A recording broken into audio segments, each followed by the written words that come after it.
September 14, 2021. Ama Mirna! Woo!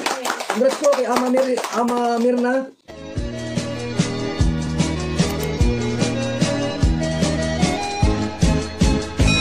Good morning! Ang ating pag-uusapan ngayon ay tungkol kay Rush at kay Dara, yung love team na Rara. Wala na nga ba ang Rara? Tapos na ba ang Rara? Naku sayang naman kung ito'y mawawala. Itong huling pagdalaw nga nila Kalingap Rab doon kay Dara, kasama syempre si Rush. Noong una ay makita pa natin na masayang masaya si Rush dahil nakadalaw siya muli kay Dara. Kasi mansari kasi nila. Ayun, pumunta rin si Rush, sumama kila Kalingap Rab para mabati si Dara ng happy mansari. Nakakatuwa talaga itong si Rush, ano? Masayahin kung titingnan mo siya, parang walang problema. Tuwang-tuwa nga siya dahil syempre nakasama niya o naka-love team niya si Dara. Yan ang pangarap niya dahil nung nagsabi siya kay Kalingap Rab noon, ang gusto niya makapartner ay si Dara. At natupad ngayon, naging love team silang dalawa at maraming sumusuporta sa love team nila, maraming natutuwa. Pero alam niyo po ba na may nangyari po sa pag-uusap nilang dalawa?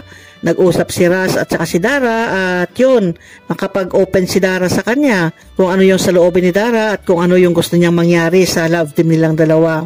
Hindi nga masabi-sabi ni Dara yun kasi siyempre nahihiya siya kay Rush, ano? Pero bago naman niya sabihin ito kay Rush ay nakapagsabi na siya kay Kalingap Rab. Maraming salamat sa'yo. Parang hindi ka naman ata sasaga. Parang iba yung ata yung tono, iba. Parang nagpapaalam ka na ata eh.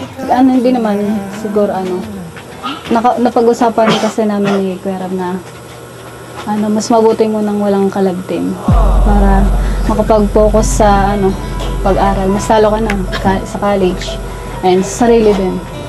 Hello po mga Kalingap, at yun nga napanood nyo yung pag-usap nila Dara at Rush. At before yun, napag-usapan na rin naman din namin ni Dara yun about doon.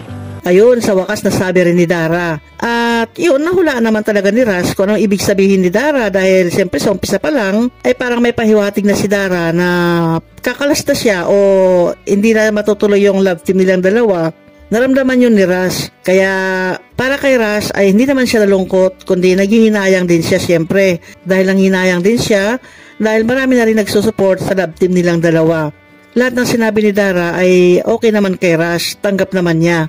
Dahil siyempre, supportado nga niya si Dara, di ba? Kung ano yung sa loobin o kung ano yung gusto ni Dara ay yun ang masusunod. At hindi niya pwedeng pigilan ito, hindi niya pwedeng i-insist kung anong gusto ni Rush, kundi supportahan na lang niya si Dara kung ano yung layo niya sa buhay. Kagaya nga niyan, gusto ni Dara na humiwalay na, may rason naman siya. At ito'y naintindihan naman ni Rush. Mas mabuti mo nang walang ka-love team para makapag-focus sa pag-aral. Mas talo ka na sa college and sa sarili din.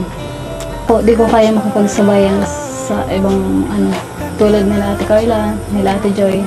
Oo nga naman, bata pa si Dara, 16 lang siya. At dahil bata pa nga, malaki lang siyang tingnan, parang matured na tingnan. Yung bang parang nasa 19 na o 20 kasi malaki siya.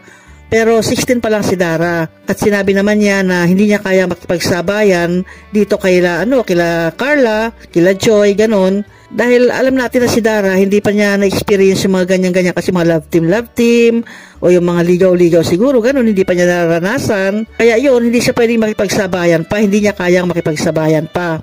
Napaka-mature ni Rush, dahil naunawaan niya yung bagay na ito. Kasi tingnan mo, nagbigay pa nga siya ng payo kay Dara. At napaka-mature yung kanyang mga sinasabi. Dahil nung sinabi ni Dara nga na hindi niya kaya makipagsabayan kila Carla o kila Joy, ang sagot naman ni Rush ay huwag siya makipagsabayan. Kung ano lang yung kaya ni Dara ay yun lang siya. Huwag niyang pilitin makipagsabayan o makipagpaligsahan, sabihin man natin ganon, doon sa mga matured na mga my love team. Basta intindihin lang nila para sa akin ay yung pagbibigay lang ng saya doon sa mga viewers o doon sa mga supporters, mga nagsusupport sa love team nila, bigyan lang nila ng saya ba pag nabablog sila, na hindi na kailangan pa yung kagaya ng mga ginagawa nila Carla o nila Joy na talagang kilig yung ibinibigay nilang saya sa mga viewers. Kasi nasa tamang edad na yung yung iba di ba? Samantalang si Dara ay napakabata pa niyan. Kaya bilib ako dito kay Rush dahil napakalumanay niya, tapos kanyang mag-advise kung anong dapat gawin ni Dara at naunawaan niya kung anong desisyon ni Dara. Alam naman natin na si Dara ay napaka yung independent ba? Kayang-kaya niyang makasurvive na siya lang o kasama yung kapatid niya. Napanood naman natin yung umpisa ng pagbablog sa kanya na silang dalawa lang talaga ng kapatid niya ang magkasama na na namumuhay ganyan. At simple lang talaga yung buhay nila. Kaya nung nagka-love team nga sila ni Ras at saka ni Dara, napakaraming nag-support sa kanila at napakaraming nagmahal sa kanila. Pero hindi pa kaya talaga ni Dara yung ganun. Kaya yon nga, humiwalay siya o sabihin natin, itigil muna yung pagiging love team nila. Malay natin, bandang huli o sa susunod na mga panahon, pag si Dara ay nasa tamang edad na, malay natin na siya ay may babalik yung love team nilang dalawa. Kaya yung mga nagmamahal o nagsusupport sa Rara, huwag kayong mawala ng pag-asa. Intindihin na lang natin na si Dara nga bata pa, kaya ganon ang naging desisyon niya. Hindi ibig sabihin na wala nang love team ang Rara ay tigil na rin yung pagbablog kay Dara. Hindi po sa ganon, kundi patuloy pa rin si Kalingap Rab na dalawin o suportahan si Dara. Kung wala na yung love team na Rara, ay wala namang magbago. Ibig sabihin, si Ras ay kalingap pa rin at si Dara ay kalingap pa rin. Kaya ito nga yung huling balita nga sa love team ng Rara, na si Ras at si Dara ay hindi na mag-love team sa ngayon.